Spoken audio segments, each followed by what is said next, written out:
আসসালামু আলাইকুম। Hello everyone, welcome to my YouTube channel.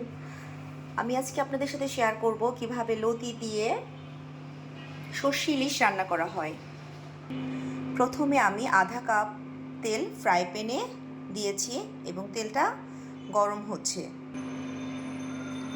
এখন আমি গরম তেলের মধ্যে আধা কাপের মতো পেঁয়াজ কুচি ছেড়ে দিব।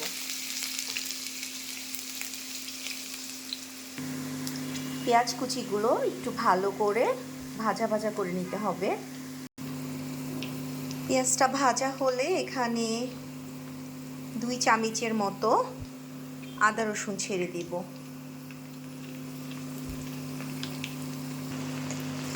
আদা রসুনটাকে খুব সুন্দর করে একটু নেড়ে চেড়ে ভাজা ভাজা করব।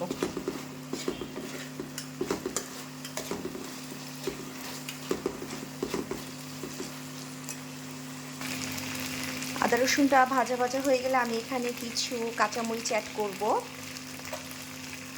আর হলুদ মরিচ ধনিয়ার গুঁড়া মিক্সড করা এটা এখানে আমি 2 চামচ দিব। হলুদ মরিচ ধনিয়ার গুঁড়া মিক্সড করা 2 চামচ।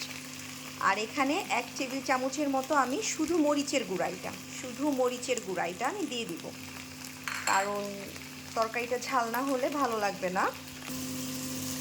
এই তরকারিটাকে একটু ভালো করে নেড়ে চেড়ে কষিয়ে নেব।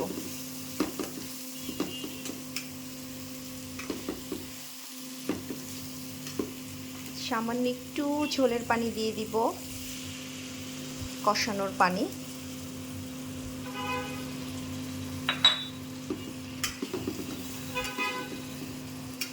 এটাকে আমরা 3 থেকে 4 মিনিট কষাবো।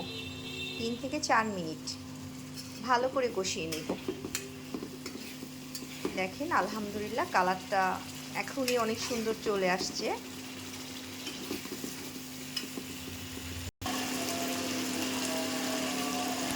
কষানো হয়ে গেলে আমরা আস্তে আস্তে মাছের টুকরোগুলো আগে দিয়ে দিব।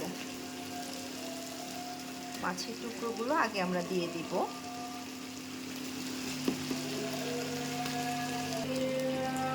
মাছের টুকরোগুলো ছেড়ে দিয়ে আমরা একটু ভালো করে আবার শুধু মাছটাকে কষিয়ে নেব।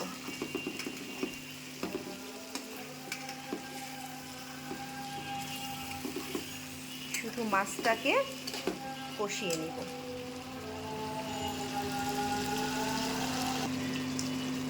মাছটা কষানো হয়ে গেলে আমরা মাছের উপরে আস্তে আস্তে লতিগুলো ছেড়ে দিব।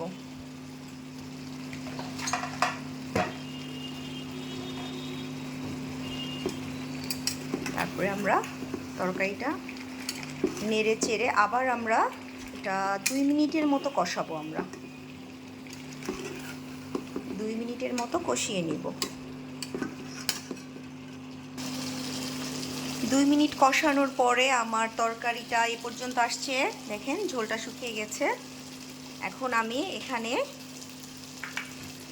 সামান্য একটু পানি অ্যাড করব। সামান্য একটু পানি, আর আমি সরিষা বেটে রেখেছিলাম, এই সরিষা বাটাটা আমি এখানে দিয়ে দিব। সরিষা বাটাটা আমি এখানে দিয়ে দিব।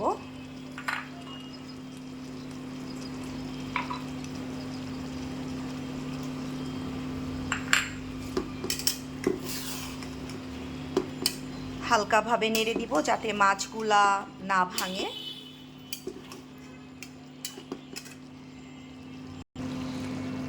মাছগুলো হালকাভাবে নেড়ে দিব যাতে না ভাঙে। এখন আমি হালকা আঁচ দিয়ে মাছটা ঢেকে রাখবো 5 মিনিটের জন্য।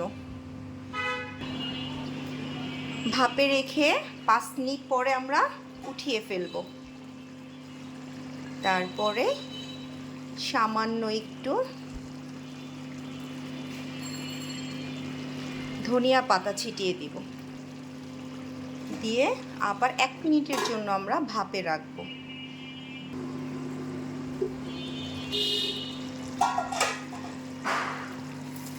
ভাপে রেখে আমরা ঠিক পরিমাণ মতো লবণ ছিটিয়ে দিব।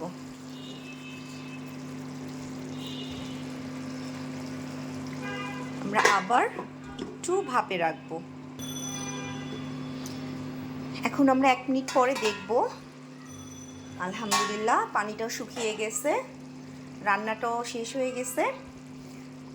যদি আপনাদের কাছে আমার এই রেসিপিটা ভালো লেগে থাকে অবশ্যই আপনারা রান্না করে খাবেন এবং আমাকে লাইক, কমেন্টস এবং সাবস্ক্রাইব করতে ভুলবেন না।